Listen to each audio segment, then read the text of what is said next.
Vendredi 4 avril 2025, Studio Kalango Info Soir. Bonsoir, c'est l'heure de votre journal en français. Dans une présentation de Habib Garba, voici les titres. Le ministre de la Justice devant la presse a détaillé hier les conditions de la libération d'une cinquantaine de détenus civils et militaires au Niger. Plus de précisions dans un instant. Les professionnels des médias réunis au sein des Cap Média Niger ont remis ce matin un rapport de plaidoyer au ministre de la Communication. Les détails dans un instant.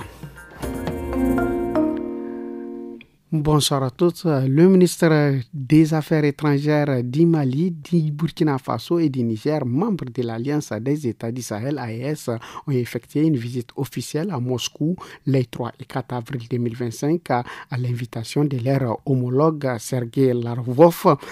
Hier, lors d'une consultation politique de haut niveau, des partenariats ont été établis, axés notamment sur la sécurité, la défense et le développement. Par ailleurs, Moscou a annoncé l'ouverture prochaine de son ambassade au Niger prévue courant 2025.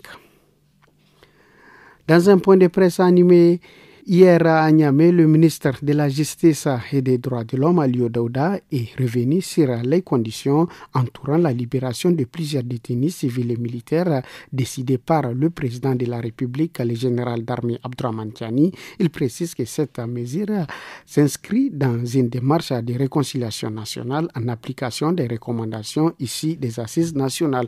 Des propos recueillis par Mokhtar Amadou. Le fait que ces personnes bénéficient de mise en liberté provisoire ou bien que ces personnes voient leur peine graciée ne rime pas à une quelconque impunité. Pour les détenus préventifs, la procédure suivra son cours. Si on passe du stade de l'instruction, on va à la phase de jugement encore, la juridiction peut condamner ou pas les personnes poursuivies. Vraiment, il ne s'agit pas des infractions relatives aux crimes économiques. Ce sont des infractions que les assises ont bien ciblées et toutes ces personnes aujourd'hui bénéficient, certains d'une grâce, certaines de mise en liberté provisoire, lesquelles, je répète, sont tenues de rester tranquilles. Le collectif des professionnels des médias a remis ce matin un rapport de plaidoyer au ministre de la Communication. Ces documents militent en faveur des renforcements de la liberté de la presse au Niger. Le président du Cap Média, Moudi Moussa, apporte des précisions sur le contenu du rapport au micro de Salamot Kadri.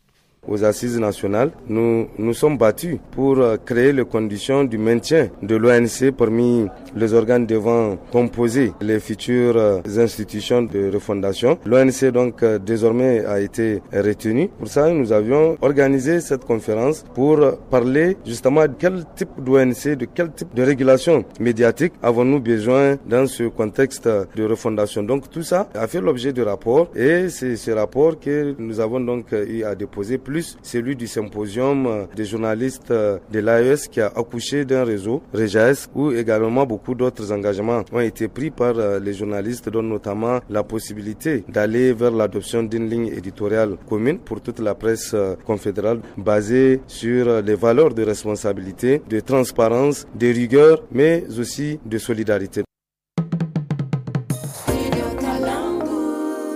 Un incendie s'est déclaré hier dans la ceinture verte de l'arrondissement communal Niamey 4. Le fait a été maîtrisé, mais a causé des dégâts matériels considérables. Ainsi, on enregistre 113 personnes blessées, 193 personnes blessées, plusieurs cases, 4 boutiques et un moulin sont détruits par le feu. Selon le chef de bataillon Edouard Diata Murtala du 8e groupement régional d'incendie et de secours, l'origine du sinistre reste indéterminée pour le moment.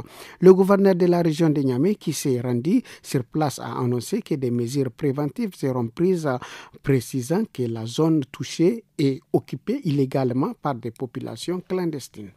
Et c'est tout pour ce journal d'aujourd'hui. Merci de l'avoir suivi. Au revoir.